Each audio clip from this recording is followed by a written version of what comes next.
Good morning, everyone. I am in India and Singapore this week at a few conferences over here and meeting a bunch of clients.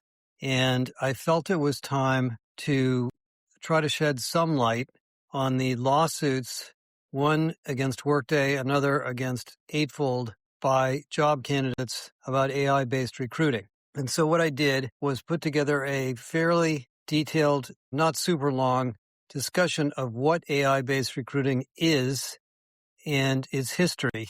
And the two lawsuits that are certainly pending but may or may not be relevant if they don't result in any damages. Workday was sued by a candidate who has claimed that he was discriminated in many job searches by companies who happen to use Workday's platform, somehow indicating that it may be biased against him or her because of he or her race or other characteristics. The second one against Eightfold is a lawsuit about explainability, where some job candidates are claiming they were not adequately explained why they were not given certain jobs, and they're using a law for explainability in credit scores as an example. So you'll hear me explain it in more detail in a minute. I think in both cases, these are legitimate fears. After all, we're all watching AI scanning protesters in the United States and find vast amounts of information about us from the federal government for security. When you go through an airport line, it's just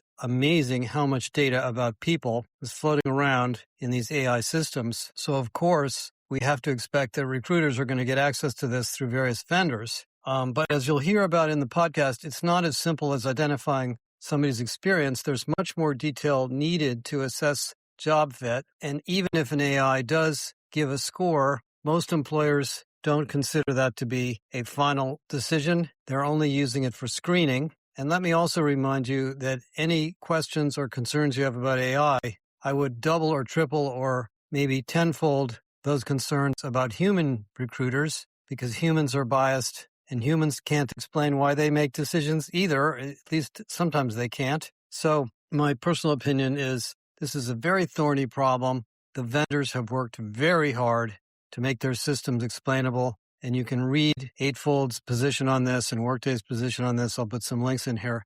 But if one of these lawsuits results in a significant amount of damages, there will be a new flurry of activity to validate or explain how these systems work. I do believe in the next year or so, we're going to have to learn how to create explainability in these systems. It turns out in the more modern AI systems, you can ask ChatGPT or any of the other tools why it made a decision, and it will actually explain it to you.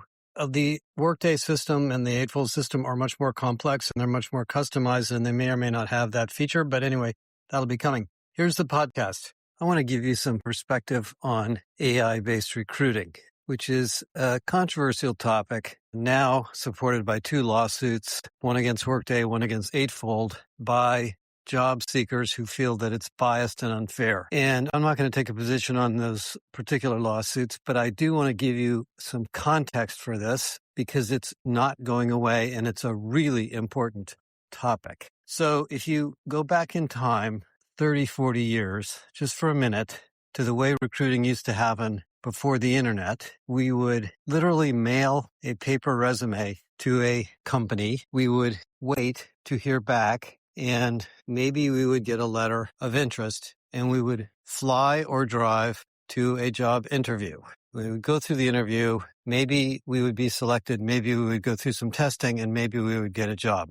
And so what that meant was that the job seeker, the job candidate, was very much unempowered. It was hard to find jobs. You had to actually read about them in paper newspapers. So there was a job advertising business, pretty big one actually. And we used to scan the want ads. I mean, I used to, when I was a young man looking for part-time work, I would literally scan the want ads to see where I could find a job.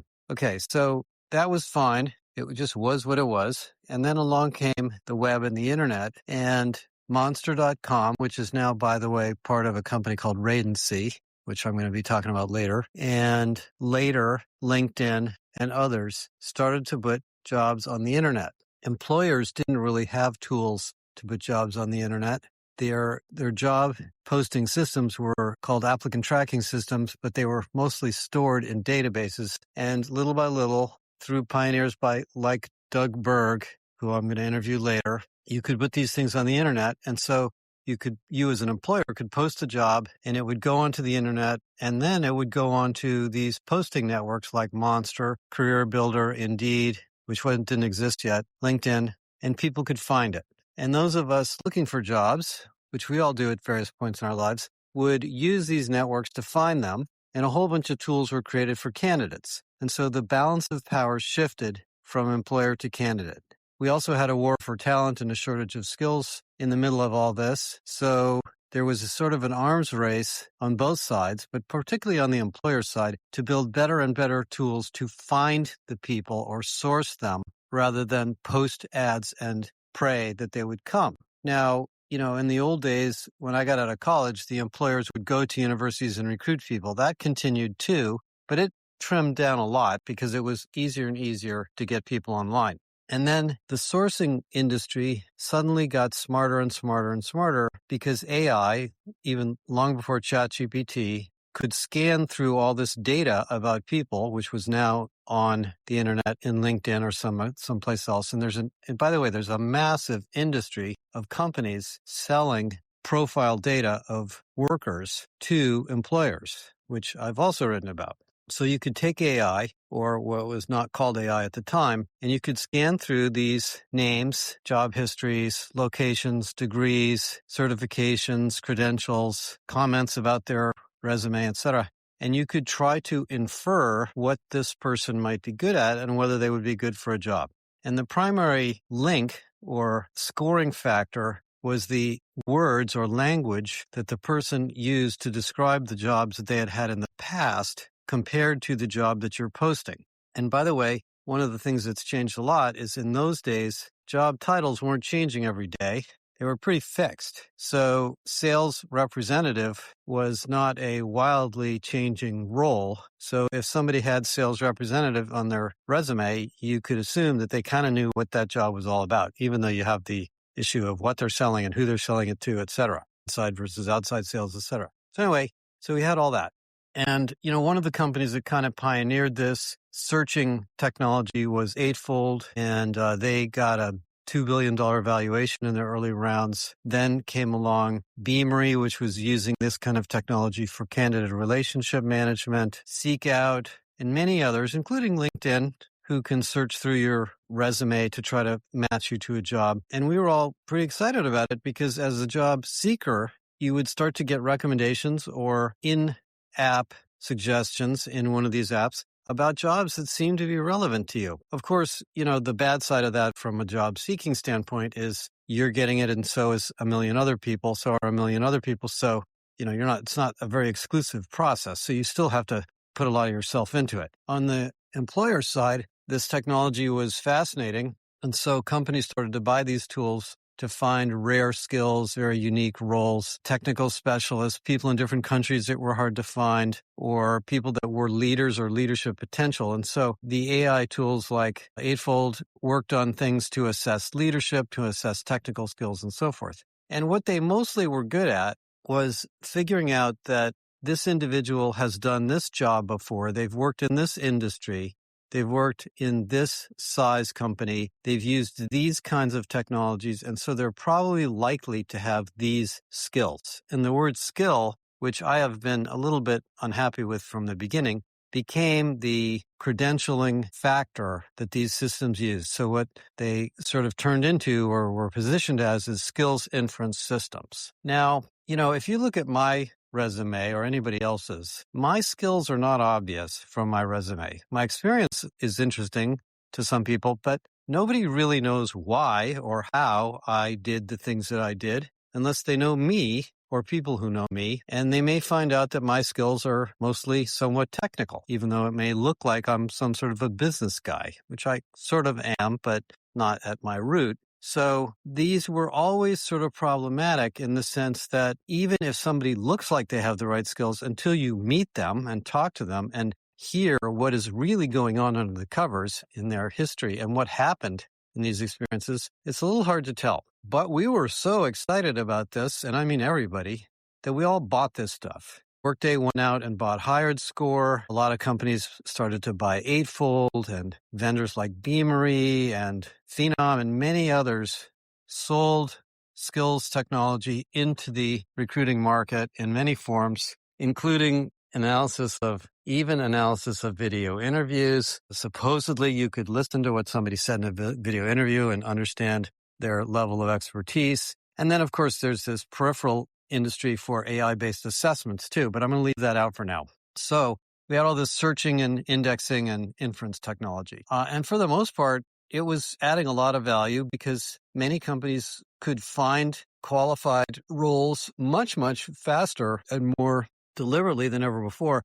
And you could use this data to analyze the job market and say, look, there's a trend for people in this industry to hire these kinds of skills. What about us? Why aren't we using those skills? Or why aren't we hiring in this location where all these people appear to be when we're located over here versus over there? And many, many things like that. It's very valuable information. And then companies like Lightcast, Skyhive, and others, TechWolf, entered this space to add credentialing and labeling and organization to this information. You could even look at trends in job titles and say to yourself, wow, look at all these job titles we don't have in our company. Why don't we do these things that these people do? So it's very interesting, very good stuff. But it was using AI, and as you know, AI is not perfect, and it infers things, and it makes mistakes, and it's all dependent on how it's been programmed. So, I worked a lot with Eightfold, still do, and they built a lot of models under the covers, including looking at somebody's prior history to see the relationship between where they worked and when they worked there and what might be relevant to other factors of that. Because, the goal to me, the essential opportunity here, which may actually be happening in the federal government, unfortunately, but should be happening in the private sector, is if we really had good information on people's experiences and then we looked at data about the companies they worked in and the departments and roles, we could learn a lot about what they did in these various roles to not only help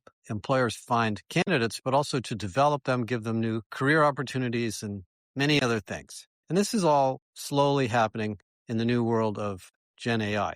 However, if you're a job seeker and you're getting rejected from a bunch of job websites on different companies and nobody's calling you back, you might say to yourself, what is going on here? Is it my race? Is it my age? Is it my history? Am I being discriminated against? And of course, that's illegal. There are certain factors you cannot discriminate against, at least in the US and most countries. So the legal issues have been there. And so the vendors that have been selling this stuff have really worked hard to unbias their systems by testing them. Ashutosh Garg at Eightfold has a PhD in this to make sure that they're not biased. By the way, a lot of the root technology ideas here are the same technologies used at Google to recommend an ad or Meta.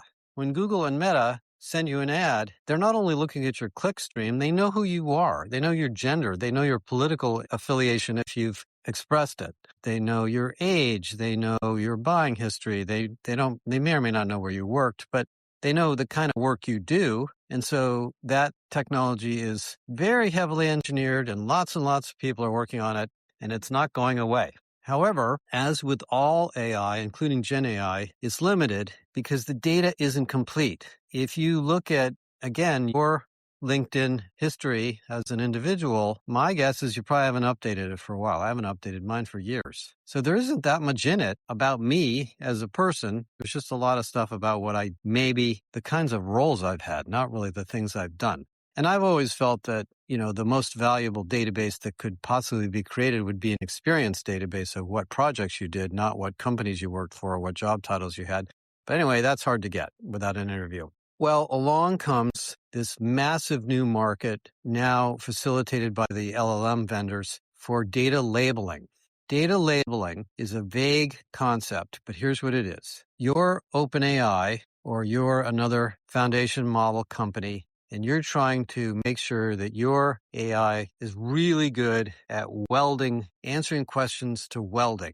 And so if welders need help on different kinds of materials and temperatures and techniques for welding, you want your AI to be the welding expert. You find out that it's not very good because it's picked up most of its information on welding from safety videos by some hack on YouTube or Reddit, and it's incorrect. So you hire 20 people who are experts on welding, including metallurgy experts, heat transfer experts, people that worked in oil refineries and policies of different materials, and you say, go through all of the queries on welding and fix them. Label the answers. Tell the AI through the tools that we built for you what's right and what's wrong. Score it or write an answer or fix what's wrong. And sure enough, 6 months later, through the help of these experts, your LLM or chatbot is now a world-class welding advisor because it's been trained by actual real human experts. And you pay these experts $100, $200 an hour. So they think it's great. They get a great gig job here and they feel like they're helping to build the new intelligence of the internet. Believe it or not, this is a massive industry. There's a company called Mercor, which just had an article written about it in the Financial Times. There's a bunch of these companies, Scale AI, that do this. Now, this started out as a very simplistic market where the labeling industry was mostly used to get rid of porn or violence or horrible things that people have posted on the internet to try to get that out of these LLMs. And that was done by more like commodity prices. But now these companies are hiring scientists and doctors and business specialists and analysts and financial panelists to train their models to be experts at different things. We know a lot about this because this is what we've been doing with Galileo. Galileo is, I believe, trained to be the world's authoritative, most comprehensive agent in the areas of business-oriented HR and all of the aspects of that. And we've literally trained it and continue to watch it and improve it every single day. So if you're a oil company and you're recruiting welders and you happen to use this vendor's product that's really good at welding, it might be able to identify from resumes or backgrounds important criteria on what a good welder would look like on the internet so you could go find them. That's probably not the perfect example, but if you're looking for a computer scientist or a biologist or a space rocket engineer or a fluid mechanics expert for designing a jet engine or power plant expert or whatever, if the data is well labeled, it's going to be more accurate. The analogy here is a recruiter. And I was just talking to Findem about this, and I'm going to talk about Findem in a minute. If you are an oil and gas company and you're trying to find petroleum engineers, PhD petroleum engineers, you're not going to take a sales recruiter off the street and send them on that gig. They're not going to be very good at it. They're not going to know what to ask people. They're not going to know where to look. So similarly, why would you use a generic AI that doesn't know anything about oil and gas, petroleum engineering, or those kinds of careers or those kinds of universities or those kinds of degrees? It wouldn't really know much and it wouldn't be that helpful. And that's what's been happening is these fascinating AI search engines have turned out to be great until more recently, where we have much more need for much more refined data about people. Enter a new vendor, and others will be coming, called Findem.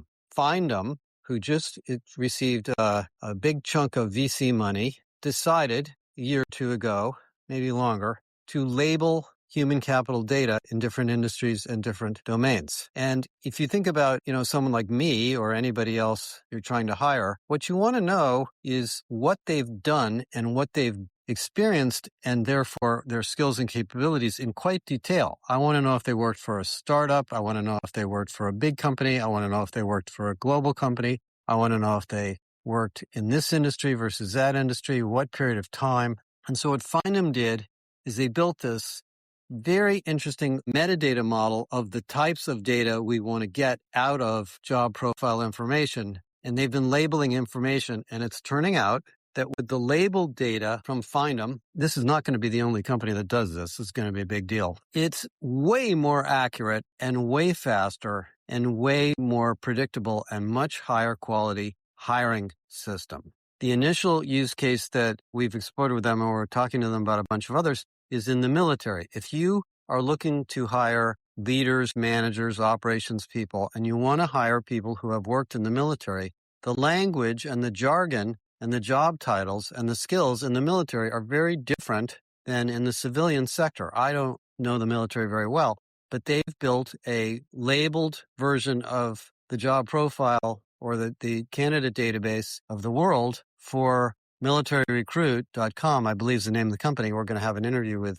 them. That's really good at finding jobs for people who've been in the military because it knows, based on the experience these people have had, exactly what skills they bring to the market. So that's great for them. It's great for recruiters, great for everybody. So this new world of labeling data intelligently is going to improve the capability and fine-tune and the quality of this recruiting stuff. By the way, this is the same thing in your own internal AI systems. You're going to find in your company that you're going to want to label data too. Obviously, credit card scoring companies have been doing this a long time. We'll talk about that another time. Oh, and by the way, this also means that the scoring tools like Hiredscore and most of the ATSs and many of the others that you have are going to slip and fall behind the labeled tools. Just like OpenAI has to label data now to keep up with the quality demands of the users for the consumer AI market, we're going to have to do the same thing in recruiting. So these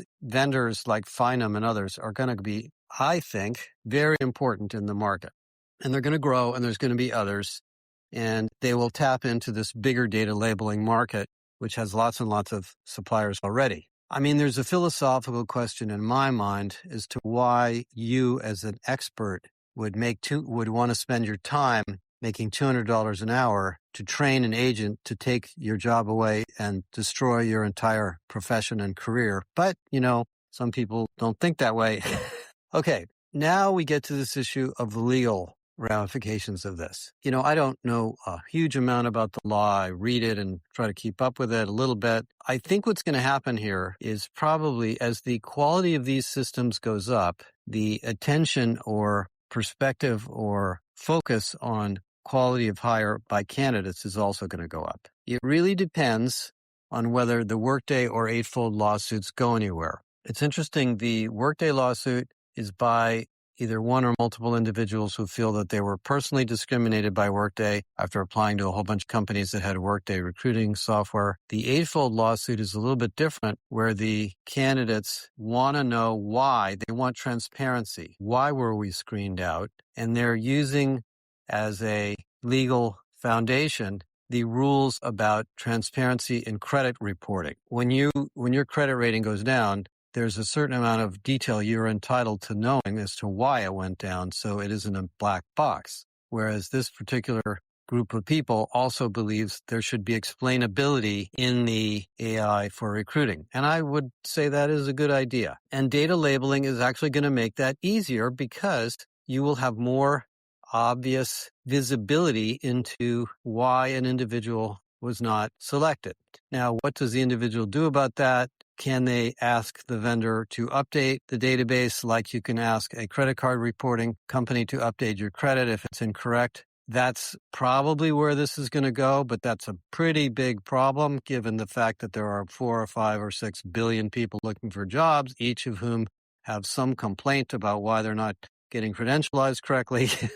But anyway, this is where this is going. Let's make this all relative to you as an HR person, as a business person. As an employer, you need to be aware of this. Look at the labeling vendors like Findem and others. Ask your recruiting technology providers what their perspective is on this, if they're working on it. And be careful that if you buy an AI-based recruiting system, that it is trained and knowledgeable about the domains and the industry and the specific jobs and the specific technologies and the specific skills you need. Because a generic AI used to be fantastic. It no longer really is because we're all becoming so sophisticated about using these tools. Personally, as an analyst, I think this is a really valuable direction for the market. The downside, of course, is this sense of monitoring and lack of anonymity for all of us, but that's, to me, that cat's sort of already out of the bag. And we're going to do a lot more research on this, and we're going to give you many more case studies on it. And I think it's really going in some interesting directions. Okay, that's it for now. Talk to you guys later. Bye.